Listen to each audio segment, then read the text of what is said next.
Good morning students.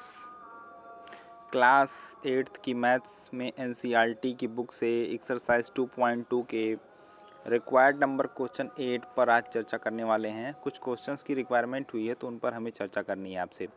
तो सबसे पहला क्वेश्चन नंबर 8 है एनसीईआरटी की बुक में एक्सरसाइज 2.2। अगर बुक आपके पास है तो आप वहाँ से ईजिली देख सकते हैं। बहरहाल जिनके पास नहीं है वो क्वेश्चन देख लें। तो मैं एक बार रीड करता हूँ। 3 कॉन्स्टिट्यूटिव इंटीजर्स, समझ रहे हैं ना, कॉन्स्टिट्यूटिव मीन्स लगातार।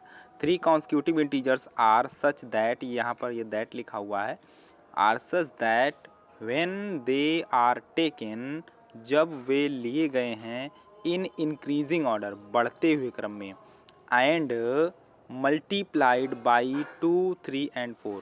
ध्यान रखो कितने इंटीजर्स हैं, 3 कॉन्स्टिट्यूटिव इंटीजर्स हैं और उनको किस ऑर्डर में लिया गया है, इंक्रीजिंग ऑर्डर में।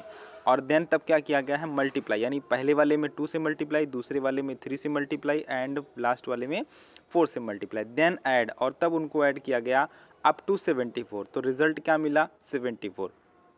तो हम क्वेश्चन को पूरी तरह से रीड कर चुके हैं, समझ चुके हैं। Find these numbers, in numbers को हमें क्या करना है, फाइंड करना है। तो इस क्वेश्चन के सोल्यूशन को आइए बहुत ही ध्यान से देखते हैं और समझते हैं। मैं पहले आपको बार बार बता दिया हूँ कि जब भी लीनियर इक्वेशन के क्वेश्चन को या किसी भी इक्वेशन की बात करते हैं तो जो उसमें गिवन कंटेंट अननोन होता है वही हमारे लिए क्या होगा, वेरिएबल होगा। जो चीज़ की वैल्यू, जिस क्वांटिटी की वैल्यू हमें ना मालूम हो वो हमारे लिए क्या होती है, वेरिएबल होती है। तो यहाँ पर क्या नहीं मालूम है, 3 constitutive integers, find these integer numbers लिखा हुआ है, मीन्स वही। लेकिन अब चूंकि यहाँ पर जो बातें लिखी होती हैं उसी के अकॉर्डिंग सपोजिशन होता है। सपोजिशन अपने हिसाब से नहीं होता है, क्वेश्चन में गिवन कंडीशंस के अकॉर्डिंग होता है। जो अननोन वेरिएबल्स हैं उनके बारे में आपको बहुत बढ़िया से बताया गया होता है क्वेश्चन में कि वो क्या हैं। जैसे यहाँ बता दिया गया है कि 3 कॉन्स्टिट्यूटिव इंटीजर्स, यहीं से हमें समझ लेना है कि हमारे 3 कॉन्स्टिट्यूटिव इंटीजर्स होंगे जिनका सपोजिशन हमें करना है, क्योंकि उनकी वैल्यू हमें नहीं मालूम है। लेकिन ये भी ध्यान रहे कि जब कॉन्स्टिट्यूटिव की बात आती है यहाँ पर ऑड इवन नहीं है। आपको मैंने बहुत बार बताया, जैसे कॉन्स्टिट्यूटिव इंटीजर्स कौन कौन से हैं। मैं कहूँ आपसे 5, 6, 7, मैं कहूँ आपसे 10, 11, 12, मैं कहूँ 20, 21, 22, 16, 17, 18, 32, 33, 34, 51, 52, 53। मतलब आप देखते क्या हैं, आप एक एग्जांपल यहाँ लेकर के मैं बताता हूँ।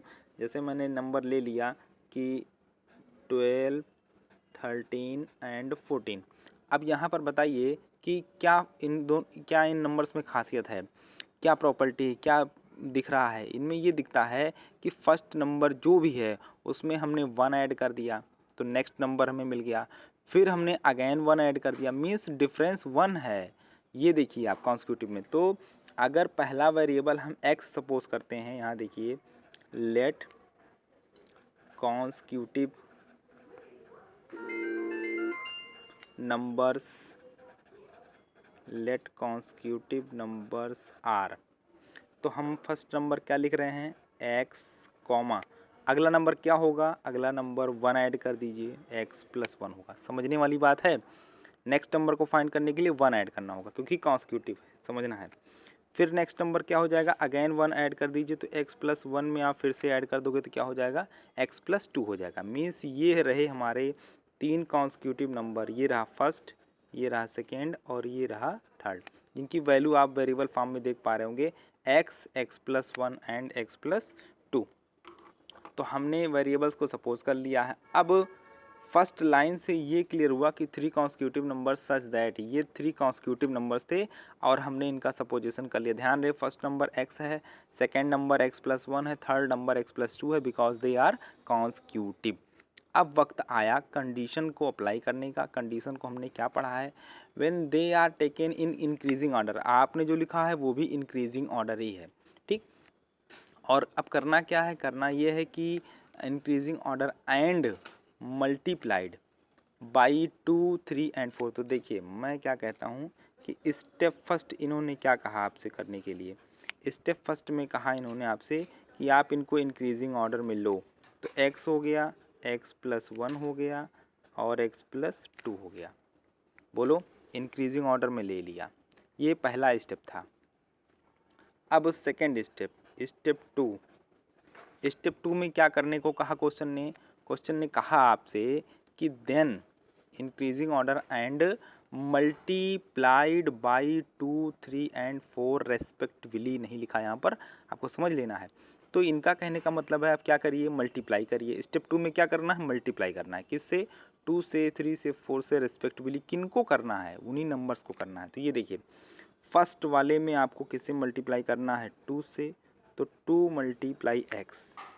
सेकेंड वाले में किससे मल्टीप्लाई करना है, 3 से। तो ये देखिए 3 से मल्टीप्लाई कर रहे हो x प्लस 1, ध्यान देना x प्लस 1 क्या है, बाइनोमियल, तो आप क्या करोगे, विद इन ब्रैकेट लिखोगे। थर्ड वाले में किससे मल्टीप्लाई करना है, 4 से। तो ये देखो 4 multiply x plus 2 with in bracket. तो आपने देखा कि सेकेंड स्टेप, फर्स्ट स्टेप में क्या कहा गया था कि इनको आप इंक्रीजिंग ऑर्डर में लिखिए। सेकेंड स्टेप में क्या कहा गया था कि देन मल्टीप्लाइड बाई 2, 3 एंड 4। तो उन्हीं नंबर्स में ये पहला नंबर है, ये दूसरा नंबर है, ये तीसरा नंबर है, कॉन्स्टिट्यूटिव हैं और इंक्रीजिंग ऑर्डर में है। तो आपको पहले में 2 से मल्टीप्लाई, दूसरे में क्या करना था, दूसरे में आपको जो है 2 से नहीं 3 से मल्टीप्लाई करना था और लास्ट वाले में 4 से करना था। तो ये आपने देख लिया। अब अगला स्टेप क्या करना है, देन ऐड। तो अब थर्ड स्टेप में क्या करना है, ऐड करना है। स्टेप थर्ड, तो ये देखो भाई पहला नंबर हमारा क्या है, 2x। दूसरा नंबर क्या है, आप चाहे तो मल्टीप्लाई करके लिख लीजिए। तो मल्टीप्लाई करोगे तो क्या आएगा, 3x प्लस 3, ठीक है ना। ये रहा फर्स्ट, ये रहा सेकेंड, और यहाँ पर भी मल्टीप्लाई करके लिख लो तो 4x प्लस 8, 4x प्लस 8। अब ये तीनों क्या करना है, ऐड करना है। तो ये देखो फर्स्ट प्लस सेकेंड और प्लस थर्ड। तो कहा गया कि पहले मल्टीप्लाई करिए देन ऐड अप टू 74, यानी जब ऐड कर देंगे तो रिज़ल्ट क्या मिलेगा, 72 मिलेगा। तो स्टेप थर्ड में आप देखो कि जब ऐड कर दोगे तो रिज़ल्ट क्या मिलेगा, 74 मिलने वाला है। हम नहीं कहते, क्वेश्चन कहता है।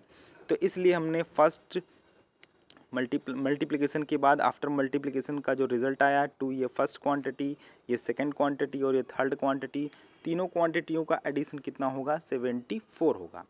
अब ये एक छोटा सा लीनियर इक्वेशन बन चुका है आपके सामने, देखिए, क्योंकि लेफ्ट हैंड साइड में अलजेब्रिक इक्वेशन है, इक्वल का साइन है, एंड राइट हैंड साइड है। तो अब इस छोटे से लीनियर इक्वेशन को सॉल्व करना बहुत ही आसान है। कैसे, मैंने आपको बताया है। सबसे पहले हम वेरिएबल्स को इकट्ठा कर लेते हैं। तो ये देखिए 2x, ये देखिए 3x, ये देखिए 4x। हम वेरिएबल्स को ग्रुपिंग में करके लिखते हैं जब भी सॉल्व करना होता है, मीन्स लेफ्ट हैंड साइड में करके लिखते हैं। तो आप क्या करिए, लिख लीजिए। आपने लिखा पहला नंबर 2x, दूसरा नंबर आपने लिखा 3x, फिर आपने थर्ड नंबर लिखा 4x, ठीक है ना, ग्रुप में कर लिया। अब जो नंबर कांस्टेंट हैं, जैसे यहाँ पर 3 है और 8 है और कोई टर्म नहीं बचा है, ये 3 और ये 8, तो आप इनको एक साथ लिखो, 3 and then 8 is equal to 74। इतनी बात आपको समझ आ गई होगी। तो अब ये देखिए 2x, 3x, 4x सबको ऐड कर दीजिए।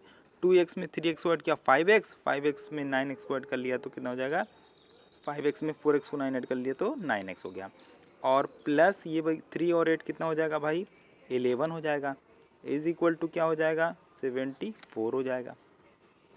लीनियर इक्वेशन को हमने थोड़ा सा सिंप्लीफाई किया। अब आप 11 को ट्रांसपोज कर दीजिए। क्यों, क्योंकि जब भी वेरिएबल की वैल्यू फाइंड करनी होती है, मीन्स सोल्यूशन फाइंड करना होता है, तो हम वेरिएबल को अलाउन करते हैं, अकेला छोड़ते हैं। तो अब हमें इस 11 को मीन्स कांस्टेंट को ट्रांसपोज करना होगा, कांस्टेंट को कांस्टेंट की ओर भेजना होगा। तो साइन देखते हुए, रिश्ता देखते हुए 11 का 9x से मल्टीप्लाई का रिश्ता नहीं है, नहीं तो वो अपॉन में जाता, एडिशन का रिश्ता है तो अपोजिट हो जाएगा साइन का। तो +11 जब उधर जाएगा तो क्या हो जाएगा, -11। यानी देखिए अगला स्टेप, इधर 9x बचा और उधर आपका 74 - 11। अब आप बता दीजिए 9x इक्वल 74 में से 11 को माइनस कर दीजिए तो 4 - 1 3 एंड 7 - 1 6 आ गया। अब वक्त आ गया 9 को ट्रांसपोज करने का। तो 9 का x से क्या रिश्ता है, मल्टीप्लाई, मल्टीप्लाई का रिश्ता है तो क्या होगा, डिवाइड होगा। ये देखिए 63/9 हो जाएगा। अब आप क्या करेंगे, अब आप 9 से 63 को कैंसिल कर देंगे तो x की वैल्यू कितनी हो जाएगी, आप भी जानते हैं, 9 × 1 = 9, 9 × 7 = 3, यानी कि कितनी आ गई, 7 आ गई। तो x की वैल्यू आ गई, मीन्स आपका क्वेश्चन फिनिश हो गया। ये देखिए अभी भी लिखा हुआ है, हमारे नंबर्स कौन है, x हैं, x+1 है एंड x+2 है। मीन्स हमारा आंसर केवल वैल्यू ऑफ x पर रुका हुआ था। x की वैल्यू जैसे ही आ जाएगी तो हमारे आंसर्स हमें मिल जाएंगे। तो अब आपको वैल्यूज़ मिल चुकी हैं और आप ये देख रहे हो कि हमने स्टेप बाय स्टेप काम किया है। क्वेश्चंस को पढ़ना भाई बहुत ज़रूरी है, सारी बातें क्वेश्चंस में ही लिखी थी। बहरहाल इसको आगे पहले कंप्लीट करते हैं। तो ये देखिए अब थोड़ा सा यहाँ पर हम स्पेस बना लेते हैं इधर, ये देखिए ये चीज़। अब आप समझिए कि there four first number, first integer, तो फर्स्ट इंटीज़र हमारा क्या है, फर्स्ट इंटीज़र हमारा x है जिसकी वैल्यू कितनी आई है 7। सेकेंड इंटीज़र, सेकेंड इंटीज़र क्या है बताइए, आवर सपोजिशन x+1 मीन्स 7+1 = 8। तो ध्यान देना फर्स्ट इंटीज़र कितना आया है 7, सेकेंड इंटीज़र कितना आया है 8। और फिर ये देखिए थर्ड इंटीज़र, थर्ड इंटीज़र क्या है हमारा, आप देख रहे हैं x+2, ये देखिए थर्ड इंटीज़र, थर्ड इंटीज़र हमारा x+2 था, मीन्स 7+2 = कितना आ गया 9 आ गया। ये देखिए तो हमारे तीनों ही इंटीजर्स आ गए। मीन्स अगर हम बात करें आंसर की तो हमारा आंसर क्या है, फर्स्ट बता दीजिए, फर्स्ट क्या है, फर्स्ट इंटीज़र है हमारा 7, सेकेंड इंटीज़र क्या है 8 और थर्ड इंटीज़र क्या है 9। तो यही हमारा रिक्वायर्ड आंसर होगा 7, 8, 9। अच्छा एक चीज़ मैं आपसे थोड़ा सा यहाँ करने के लिए कहूँगा कि हमारे आंसर्स तो आ गए हैं, लेकिन आइए इसका हम वेरिफिकेशन कर लेते हैं कि क्या ये आंसर सही हैं या फिर गलत हैं। तो इसके लिए जो बचा हुआ स्पेस है मैं इसमें आपको वेरिफिकेशन करके दिखाना चाहूँगा। ये देखिए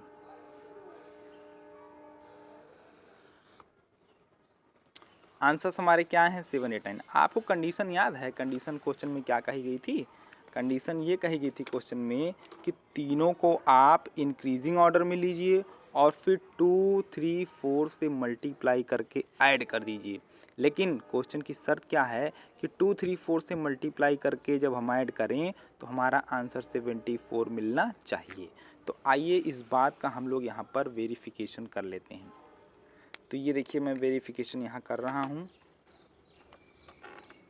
अब हमने नंबर ले लिया कितना, पहला क्या है 7, दूसरा क्या है 8, तीसरा क्या है 9।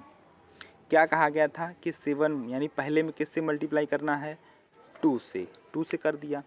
इसमें किससे करना है 3 से कर दिया। इसमें किससे करना है 4 से कर दिया। अब इन तीनों को क्या करना है ऐड करना है। तो ज़रा देखिए 2 7 जा 14, 3 8 जा 24 और यहाँ पर क्या आ जाएगा 36। अब आप इन तीनों को ऐड करिए।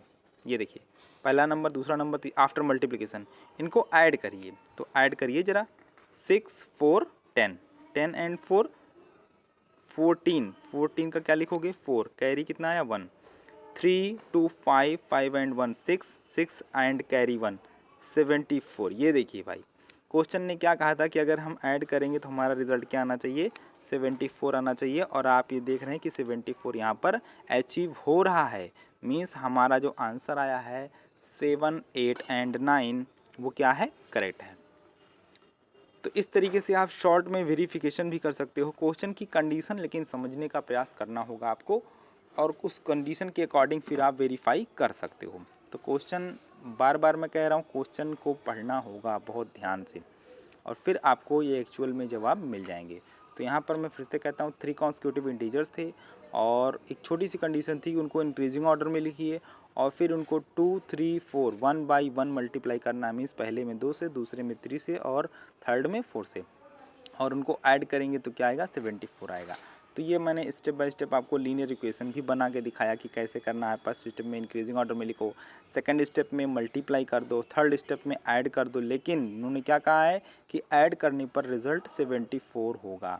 तो इस हिसाब से लीनियर इक्वेशन ये बन गया थर्ड स्टेप में और फिर उस लीनियर इक्वेशन को हमने बहुत ही ईजिली सॉल्व कर लिया। तो उम्मीद है ये क्वेश्चन आपको क्लियर हो गया होगा और अगर क्लियर हो गया है तो अच्छी बात है, लाइक कर दीजिएगा, और नहीं क्लियर हुआ है तो किस स्टेप में प्रॉब्लम हुई है वो आप बता दीजिएगा कमेंट बॉक्स में, तो उसको हम लोग क्या करेंगे, सुधार लेंगे। तब तक के लिए इतना ही। Thank you so much.